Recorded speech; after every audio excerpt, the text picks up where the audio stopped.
nós estamos aqui iniciando o podcast da pós-graduação do IBDFAM e Tríade aqui em São Paulo. Estamos aqui com a doutora Líbera Coppetti, doutora Lorena, doutora Paula. Hoje a aula foi da doutora Líbera, e a Líbera aqui muito falou sobre os princípios aplicados ao direito de família. E alguns outros princípios ela vai tratar também amanhã. E a gente nota que a maioria dos advogados, como você também disse em sala de aula, ficam todos muito preocupados com os artigos do Código Civil e ninguém se preocupa efetivamente com os princípios. Quando muito, é o princípio do melhor interesse ou da dignidade da pessoa humana. Né? E nós temos aí, por exemplo, o princípio da boa-fé, que para mim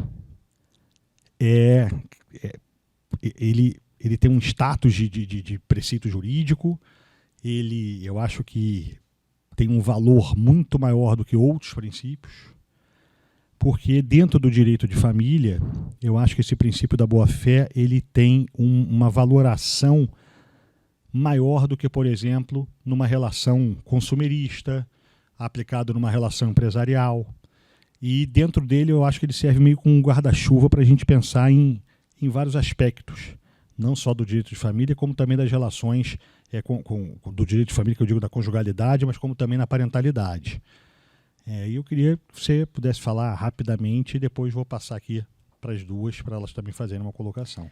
Luiz, também concordo contigo, a gente amanhã vai abordar um pouco mais do princípio da boa-fé, lembrando, né, que a boa-fé, depois do novo Código Civil, ele se tornou ainda mais, né, um princípio em que ele aparece 49 vezes a boa-fé mencionada no Código Civil. Tamanha a importância da boa-fé em todas as relações. E o que você falou, Luiz, professor Rolf, vários doutrinadores têm esse entendimento de que a boa-fé nas relações familiares, ela tem um peso ainda maior, porque a gente inicia uma relação afetiva, em especial uma relação amorosa, né? Ela se inicia com a boa-fé. Né? Então aqui eu tenho uma presunção, mas uma presunção que tem um peso ainda maior. E essa presunção, né, a gente sabe, boa-fé se presume, mas as pessoas ingressam numa relação não tendo dúvidas de que aquela relação ela é pautada pela boa-fé. Só que o que a gente vê é que a gente tem reflexos patrimoniais tremendos. O que a gente vê é que promessas que são feitas, olha, não, fica tranquila que quando a gente estiver casada, eu vou manter toda essa relação, você não precisa trabalhar. E aí a mulher muitas vezes acaba acreditando, deixa de trabalhar, deixa o seu lado produtivo, e aí, quando há dissolução conjugal, aquela mulher não tem bens, porque era casada, por exemplo, em um regime de separação de bens, e aí lhe é ofertada uma pensão, garantia mínima de subsistência, de um valor que é incapaz, né, de suprir as suas necessidades. E toda aquela boa-fé que foi colocada ali é como se ela não tivesse valor algum. O que a gente vê é que o judiciário, na grande maior das situações, ela não traz uma valoração da boa-fé dentro dessas relações conjugais. E por isso que a gente está discutindo muito a contratualização dentro do direito de família, que é baseado na boa-fé. Então, peraí, se eu não posso executar um contrato verbal, tácito aqui, então peraí, então deixa eu deixar muito expresso, né, essa boa-fé aqui, para que a gente não tenha problemas algum dentro desse acordo existencial que a gente promove. Assim, os próprios alimentos compensatórios, né, patrimoniais, como o Rolf fala, né, que é aquilo, quando o João e Maria se casam, e aí João chega para Maria e fala assim, não, meu amor, vamos, eu recebi agora uma proposta de trabalho, vem comigo, me acompanha, vamos mudar para a África, tá tudo pago, tudo uma maravilha. Depois, quando ele volta e se apaixona por outra, aí aquela opção foi da mulher, não foi mais dele. Né? Você teve livre-arbítrio. Exatamente. Você teve sua autonomia, então, assim, você é uma pessoa livre. É muito importante que se passe o seguinte, se você tem a família montada, toda a decisão não é nem de João nem de Maria. A decisão da família. É decisão existencial. A gente e fala muito em decisão existencial. Por isso. Exato. Né? Lorena fala. E sem falar não só do livre-arbítrio, né? Quando a mulher escolhe parar de trabalhar, mas quando ela é obrigada a parar de trabalhar. Quando tem um filho com uma necessidade especial, um filho autista, um filho com qualquer outra necessidade que demanda um tempo maior, e ela abre mão de toda a carreira dela, não é por escolha, é por obrigação. E aí, quando acaba esse relacionamento, Normalmente o marido, às vezes, dá todo o incentivo para ela parar. Não, vamos cuidar do nosso filho. Às vezes, abra mão mesmo. A gente está junto, eu trabalho por nós dois. E quando chega no momento do divórcio, cadê essa boa-fé?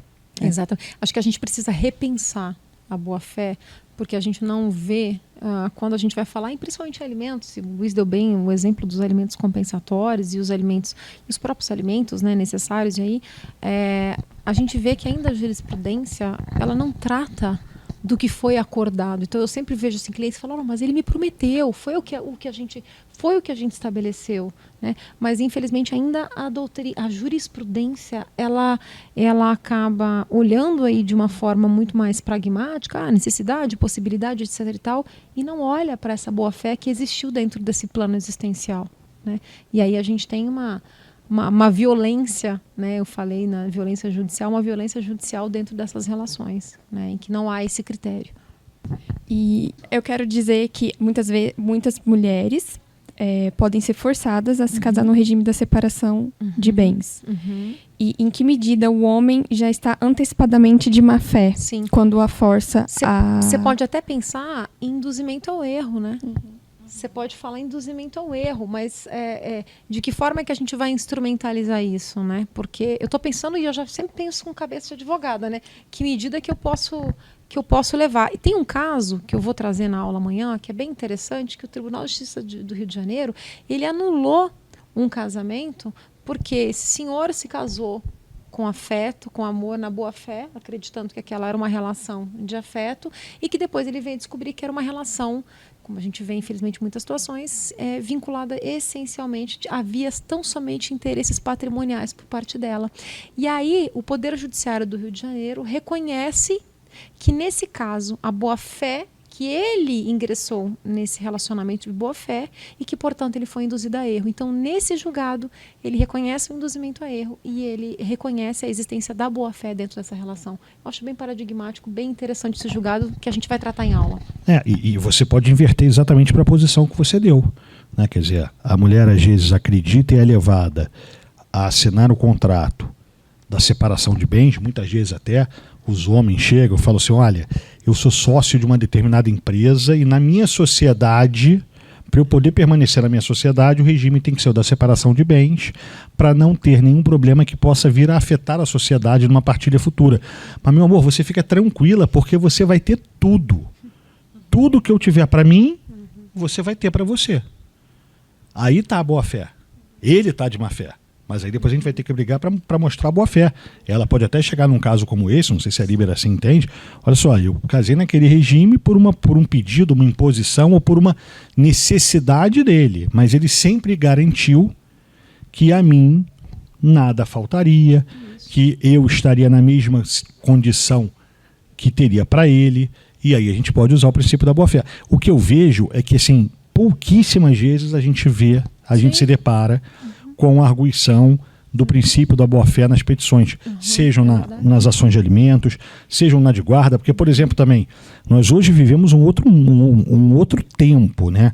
Nós tínhamos aquele tempo de que a guarda era unilateral. Quando eu me formei, gente, a barba branca não é à toa, né? Já tem muito tempo. Eu me formei em 1998. Quando eu me formei, a gente não perguntava, não tinha assim, a guarda de quem nada. Vinha assim no máximo. Guarda compartilhada não existia, não se falava. Né, que as crianças residirão com a mãe. Ponto. Isso era guarda. E o pai tinha o direito de visitar. Pegava no sábado às 9 da manhã e devolvia às 18 horas de domingo. Né? A evolução, graças a Deus e graças a vocês, eu até escrevi um artigo falando sobre isso, que para mim o direito evoluiu e se transformou em razão das mudanças sociais que foram conclamadas por vocês, mulheres, porque senão porque o homem é acomodado, né? Então a gente fica ali quieto, mas vocês fizeram isso acontecer. Então, mas aí também tem aquele outro lado, né? Assim, a gente tem umas famílias hoje em que os pais são bastante participativos. Então o pai é aquele que consegue, leva o filho na escola, às vezes leva no pediatra, a mãe às vezes sai para poder ter uma viagem a trabalho, o pai cuida, fica, não sei o que. Aí na hora que se divorcia, às vezes algumas mulheres vêm, ele não sabe cuidar. Ele não tem condição. Mas ela esquece que num dia que teve lá o lanche das amigas, o jantar com as amigas, que Ele da mesma exercia as forma funções que parentais os homens têm normalmente. tradicional futebol, as Sim. mulheres têm direito de ter. Mas ele sempre exerceu essa atividade. Então, por que agora ele não vai exercer? Né? Para mim também é uma quebra de boa-fé nas relações familiares. Por que agora eu não vou mais poder? E a gente não vê nunca, Eu acho que muito pouco ser utilizado. E eu acho que é importante a gente falar isso e a gente começar, porque quem faz, né, a jurisprudência, quem faz somos nós, advogados, que vão lá para o judiciário e vão movimentar e vão trazer casos, situações para que o judiciário resolva. E aí eu acho que realmente a gente tem que trazer mais a boa-fé dentro dessas relações. Eu acho que a boa-fé, para mim, sempre quando eu procuro fazer, por exemplo, vou fazer uma ação em que eu tenho um pleito de alimentos compensatórios, de pensão compensatória, eu sempre falo muito no plano existencial. Que o plano existencial deles é que ela cuidasse dos filhos, ou ele, enfim, que ele fosse o provedor. E isso criou uma expectativa, né? Inclusive, né, a gente pode falar de várias situações aí. Então, acho que a gente realmente tem que trabalhar mais a boa-fé. Acho que o direito de família está aí para a gente repensar. Né? A gente está falando em repersonalização de muitos aspectos, né? Então, tanto da contratualização, mas aí também um outro lado que a gente tem que cuidar, porque a contratualização também pode muito encontrar a boa-fé, porque a gente tem que ver quais são os níveis de vulnerabilidades ali envolvidas naquela situação, porque apesar da boa-fé se presumir, eu tenho questões contratuais em que são estabelecidas ali, critérios que estão estabelecidos ali naquele momento, então são questões delicadas, mas acho que é importante a gente falar assim. Eu acho extremamente interessante você trazer essa reflexão da boa-fé, que é tão presente na relação hoje consumerista, na parte contratual. Então, é muito interessante a gente trazer tudo isso para o âmbito, né, familiar. Quero agradecer pela aula de hoje. Imagina. Já estou ansiosa para a próxima aula Que bom. e estou muito feliz fazendo essa pós-graduação. Acho que está sendo de grande aprofundamento e enriquecedora. Tá? Ai, que bom, Quero agradecer. que bom, muito feliz. Bom, pessoal, estamos encerrando aqui. Eu agradeço aqui, não vou formalidades à parte, agradeço a Paula, agradeço a Lorena, Líbera, minha dileta amiga, muito obrigado também. Obrigada Uma boa a vocês. noite a todos. Boa noite.